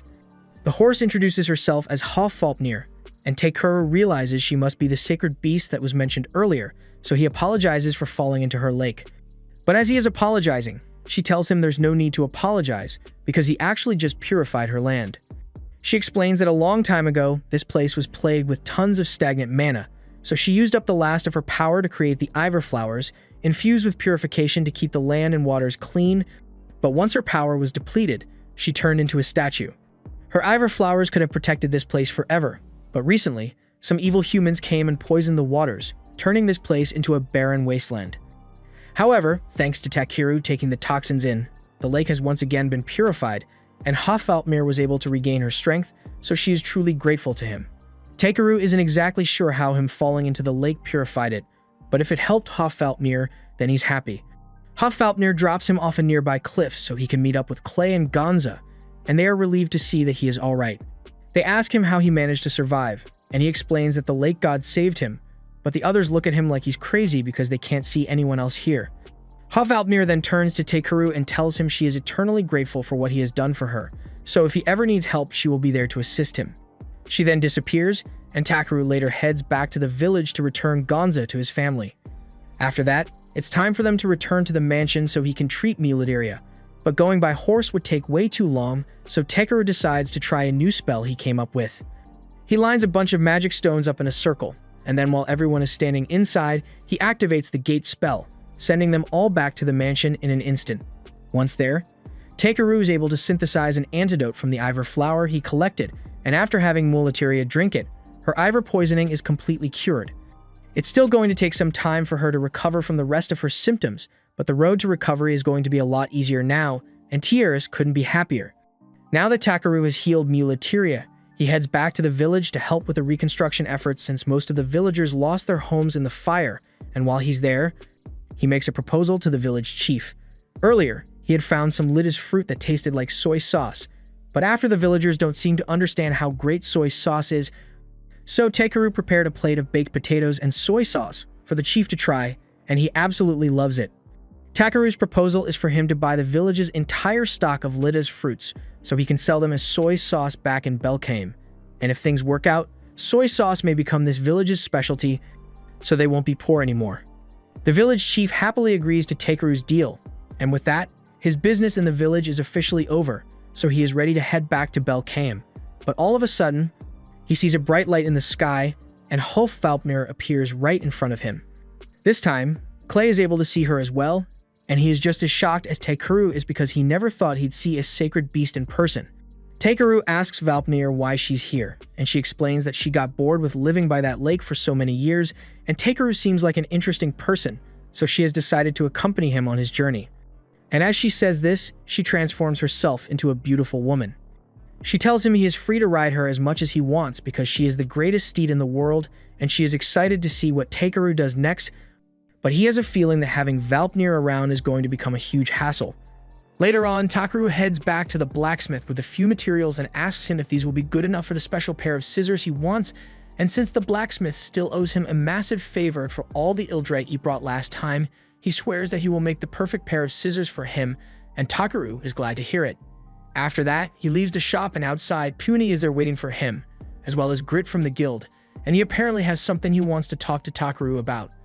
They'd all head over to the guild, and there, Grit informs Takiru that there's a festival coming up with a gathering contest, and he was hoping Takiru would participate. Takiru does think it sounds rather interesting, but he isn't really interested in competitive gathering, so he asks Grit why he specifically came to inform him of the competition, and that's when Grit reveals that it was actually a personal request from the Lord of Belkame, Belminant. The contest is held under Belminant's patronage, and this year he asked the guild to make sure Takiru participates for some reason. Since it's Belminant that wants him to participate, Takiru can't exactly refuse, so he reluctantly agrees to participate, and a few days later, it's time for the contest to begin. All the participants gather outside a shop and eagerly await the reveal of the item they will be tasked with gathering, and they are informed that this year's item is going to be something special. In honor of Belkame's wife's miraculous recovery, they are tasked with gathering wool from the rare 7-colored sheep, and this gets Takeru's attention since he has never heard of it before. For this contest, there are no limits on rank or skill for participation, and the first person to get their hands on the wool will be declared the winner. Furthermore, working with other people is not allowed for the duration of this competition because it is a test of your individual skills as a resource gatherer. If you need a ride to get around, you need to either get yourself a rental horse or hop on a shared carriage, and Pumini is disappointed to hear this because it means Takeru isn't allowed to ride her. Working as a team isn't allowed, so Clay asks Takeru what he intends to do since he could probably get this done in about 30 minutes with the gate spell he created, but Takeru doesn't think that would be fair to the other contestants. The tournament is about to begin, so Takeru asks B to wait here with the others, and once the start horn is rung, he takes off running. He first heads to the library to find out where the rainbow sheep live, and once he finds out that they are located in the Tokarwana Mountains, he heads right over. It doesn't take long before he arrives at the base of the mountain, but sheep apparently live at the summit, so he's still got a long journey ahead of him. This is the first time in a while that he has been on his own, and he never really realized how lonely it is when B isn't around. As he scales the mountain, he eventually finds a bunch of the sheep grazing in one spot, but according to his scan, they are really hard to capture because they are very quick, so he wonders what the best way to capture one is. However, he then remembers that all he's after is their fur, so he doesn't actually need to capture them in the first place. He makes a loud noise to get the attention of all the sheep, and then he asks them if they'd be willing to let him borrow a bit of their fur, and the sheep don't seem to mind, so they all gather around and patiently wait for him to gather a little fur from each of them. A little while later, he has gathered all the wool he's going to need, so he's ready to head home, and he's a bit surprised by how easy that was, but at least he can head home early now. Once he gets back to town, B is overjoyed to see Takeru again, and after presenting the wool he collected, Takeru is announced the winner of the gathering contest, though I wouldn't call it much of a contest given how easy it was for Takeru to win. Later that day, Takeru gets pulled into a meeting with the guild master to discuss the idea of giving him the title of FB rank. Takeru has never heard of such a thing before, so he asks the guild master what it means, and he explains that it essentially allows Takeru to accept jobs ranging from B to F rank without having to apply the base B rank adventurer fee. Takeru is glad to hear this since it means he can rank up while still serving his customers for the same cheap prices as always, but the guild master warns him that if he ends up delivering results that far exceed the requirements of the standard request, then his pay will be increased accordingly, and I've never seen someone so upset by the prospect of being paid what he's worth. The guild master tells Takeru he can't keep flooding the market with rare items for ridiculously cheap prices like he has been doing, and his friends are also starting to feel bad about paying him F-rank fees, even though he is clearly far above that. Takeru has been focused on trying to avoid causing trouble or standing out too much ever since he got to this world, but he had no idea that the people around him thought so highly of him. Clay tells him not to overthink it too much, and Pumini doesn't understand why Takeru is so insistent on trying to portray himself as an average person when he's got all kinds of powers and divine blessings in his back pocket, and when she puts it like that, it does seem pointless to pretend that he isn't overpowered, so he agrees to accept the promotion, and the guildmaster hands him an armband, which means he is officially FB rank now. Just then, Ariana barges into the room with some terrible news. Apparently, a giant worm has been spotted out in the forest, and it seems to be heading right for the city, so someone needs to go stop it. From the sound of things, ordinary adventurers won't be able to handle something like this, so he asks Takeru and his party to take care of it, and they all agree to help. They head out to the edge of the forest to confront the worm, but that thing turns out to be way bigger than they thought it would be. Dealing with this thing would be really troublesome if it turns out to be hostile, but before a fight could break out, the group suddenly hears a familiar voice on top of the monster. To their surprise, they see Brawlite riding on the worm. She's elated to see Takeru since she's been looking for him all over, but she's once again absolutely filthy, so Takeru frantically casts cleaning magic on her before she gets too close. Now that that's been taken care of, Takeru asks Brawlite what she's doing all the way out here with that huge monster. Brawlite tells him she just wanted to repay the favor she owes him, and she recalls Takeru mentioning that he'd like to have a horse to get around, which is why she brought Kiarasis along with her. Takeru appreciates the kind gesture, but he wants absolutely nothing to do with that disgusting thing, so he reflexively casts clean on it, and after it's gone, he tells Brawlite he doesn't need a worm. After all, he's got Puny with him, and she's the best horse there. Brawlite is a bit confused by Puny referring to herself as a horse, but Takeru says it's a long story, so he will tell her all about it after they get back to town. They head to a bar, and while having a bunch of drinks, Takaru explains everything that has happened since she left, including the party he formed with Clay, the mission to cure Mulateria, and how Puny joined the team after he saved a village. Brolight finds it all very fascinating, and speaking of joining the team, she asks Takaru if he'd be willing to let her join as well. Takaru happily agrees since he was planning to ask her to join the party anyway, and Brolight is glad to hear that since she has been training hard to make sure she'd be strong enough to pull her weight once she joined. She then reveals a golden armband as proof that she has reached a rank, and she had to work really hard to get to this level, but on an unrelated note, she asks Takaru if he could do her a little favor. He tells her he's always happy to help, but when Brolight tells him she needs help finding her sister, he is left speechless because he wasn't expecting it to be something so important. Brolight's sister, Ludicara, recently ran away from home after she was chosen as the one who would bear the next generation of leaders. She was meant to marry one of the elven clansmen and produce an heir, which is an important duty passed on by tradition, but she just ditched the tribe. This is a lot for Takaru to process at once, but Brolight goes on to explain that Ludicara didn't like the man she was supposed to marry, so she insisted on a special condition. She said she would only get married if she was presented with a white Pegasus, which Brolight went out to get for her, but by the time she returned to the tribe, Ludicara was already gone. Brolight knows there's no way she's going to find Ludicara on her own, but she knows Takaru is really good at this sort of thing, so she asks him to help find her. Takaru is willing to help, but he asks if it's really alright to force Ludicara to come back when the reason she left is because she doesn't want to marry someone, but Brolight's goal isn't to force her sister to come back. She just wants to find out why Ludicara left without at least telling her first. If that's the case, then Takaru says he will help as much as he can, and everyone else is on board as well, so after they are done with their meal, they immediately start heading towards the elf tribe. That said, none of them have ever been to the elf tribe before, so they have no idea how to get there, but Brolight explains that there's a special path deep within the forest. She can't explain the details to outsiders, but essentially it's a form of spatial magic, and hearing that gets Takaru curious because he wonders if it's similar to the gate spell he created recently. Brolight leads them all into the forest, and near an old tree stump, she says a small prayer that causes a vortex to open up.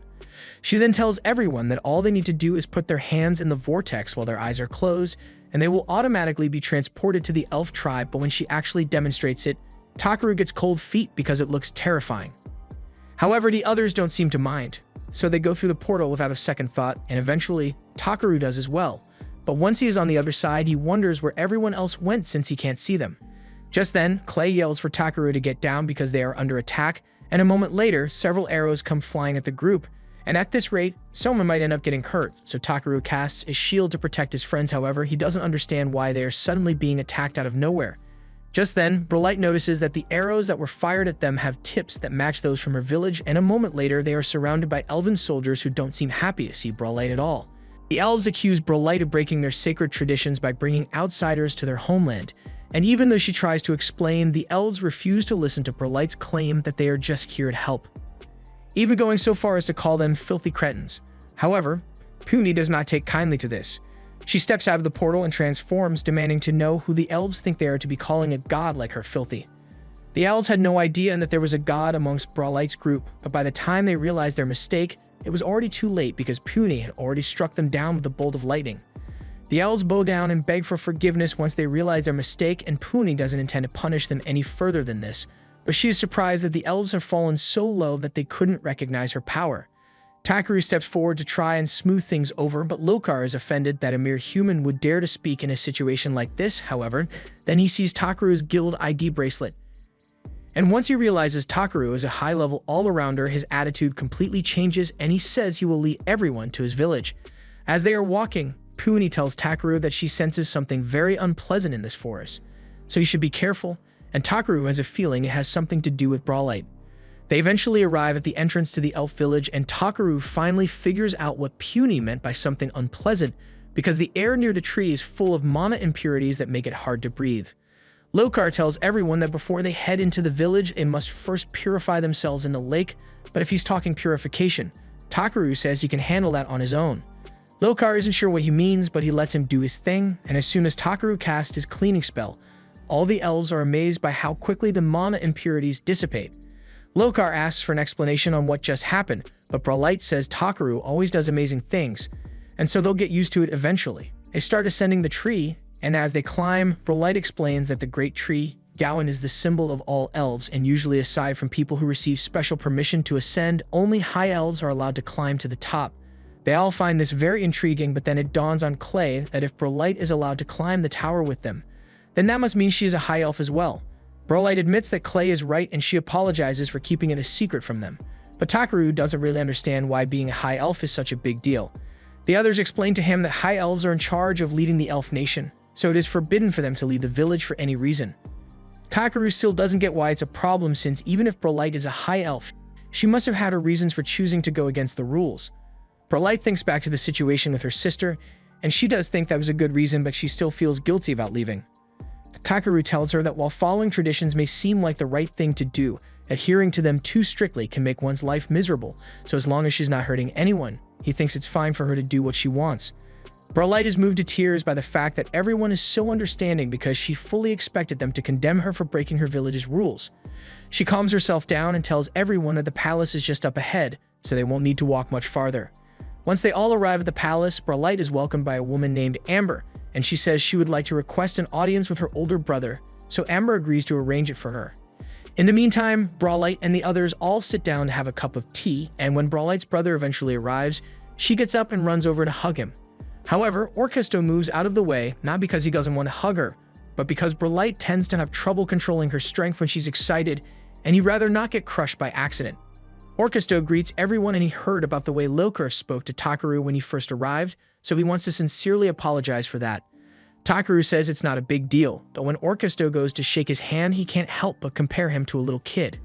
Orkesto sees the expression on Takaru's face, and he is sure he must be wondering why the chief of the High Elves has such a small frame. Takaru tries to deny it, but Orkesto knows it's an unavoidable question, so he explains that while his people like to flaunt the title of High Elf, they aren't as great as they seem, and the fact that he's 4 foot tall in heels is a pitiful example of the shortcomings of the High Elf race. Brolight yells that she doesn't like hearing Orkesto belittle himself like that, but he tells her there's no denying the fact that they possess a cursed bloodline. Even so, Brolight says she wants to save the village from the curse because she doesn't want their race to vanish. Orkesto understands Brolight's feelings, but he tells her to compose herself because they still have guests here.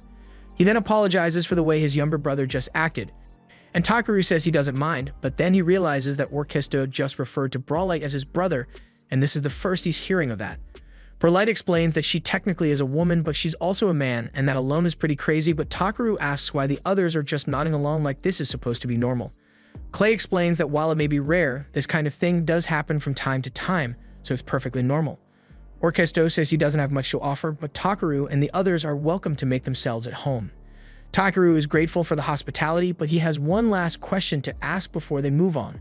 He has been wondering why the mana in the village seems to be so dense, and Orkesto is surprised that he can actually sense that, but he explains that the mana density just randomly started rising one day about 6 months ago. Takaru gets the feeling that he might have something to do with it because he first arrived in this world 6 months ago as well. So feeling a little guilty, he asks Orkesto to let him try something. He steps out onto the edge of the tree and begins condensing magic power to create a giant magic stone. Orkesto's guards get a bit nervous at the sight of this since they don't know what the magic stone is going to do, so when Takaru asks Orkesto to touch it and say the word start, they all freak out and try to stop him, but they are too late. The magic stone activates and flies up into the air, and within moments, everyone begins to notice the ambient mana growing thinner by the second. Orkesto can't believe Takaru was able to solve their crisis so easily, and he assumes this must mean he is the one with different blood that the prophecy spoke about. Takaru is confused and wonders why everyone is kneeling before him, but just then, Orkesto asks for a moment of his time because there's something he wants to show him. He leads Takaru to a stone tablet at the base of the tree, and it contains ancient words passed down among the High Elves for generations. Takaru takes a look at it and finds out that it mentions the sacred blood fading, death and destruction following soon after, and then new blood arriving to restore it all. Orkesto is amazed that Takaru was able to read the text of the prophecy at a glance when it took the elves decades to decipher the strange language. From the way the prophecy is written, it definitely sounds like it's foretelling the extinction of the High Elf race, and the person of different blood that was mentioned is likely Takaru, but he's not sure what exactly he's supposed to do to save the elves since thinning out the ambient mana is the most he knows how to do for now. Later that night, Takaru and the others take a dip in the hot spring, and Takaru is still really curious about that elven prophecy, but they still need to find Brolight's sister first, so the prophecy will have to wait. Aside from that, though, Takaru is still interested in finding out more about the curse Orkesto mentioned, so he later asks Brawlite if she can tell him more about it. Brawlite is hesitant to talk about the curse, but that's when Amber shows up and says she is willing to explain it to him.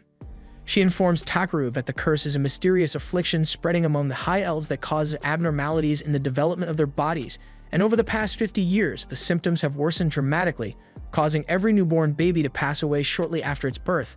They still don't know why all this is happening, and Amber is particularly heartbroken about the situation because she is one of the mothers who lost her child to the curse. The next morning, Orkesto takes Takaru to meet with the queen, and she says she wants to thank him for getting rid of the thick mana that had been plaguing the village. Takaru says he's glad he was able to help, but he actually has a few questions he wanted to ask the queen. She agrees to listen to him. So he asks if when the mana started thickening 6 months ago, it was preceded by a violent earthquake.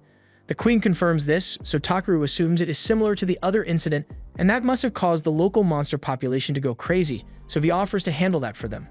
But before he leaves, he has one final question to ask, and it's about the curse that they mentioned. After his meeting with the queen, Takaru goes to talk with his friends about what he has learned because he thinks he has discovered the truth behind the curse. He scanned a few of the people who claimed to be afflicted by the curse, and he found out that all of them had hereditary abnormalities. Clay and Brawlite are shocked to hear this and ask why such a thing would happen, so to confirm his hypothesis, Takaru asks Brawlite who Amber had her baby with. Brawlite answers that Amber married her twin brother, and I think we all see the problem here.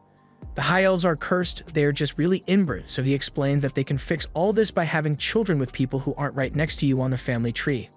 Brawlite is overcome with tears because this means no more children will have to suffer death or abnormality, but Takaru points out that the High Elves pride themselves on the purity of their bloodline, so it might be difficult to get them to agree to change their tradition. Brawlite assures Takaru that she can convince the queen and Orkesto to enact change, but even with the queen's backing, getting the rest of the High Elves to accept change overnight won't be easy. Just then, he comes up with an idea, and since Puni is a well-respected god, he asks her to issue a divine order to get the High Elves to listen. However, Puni says she doesn't want to do it because she couldn't care less if the elves go extinct. After all, she's not the god of the elves, so she has no jurisdiction here.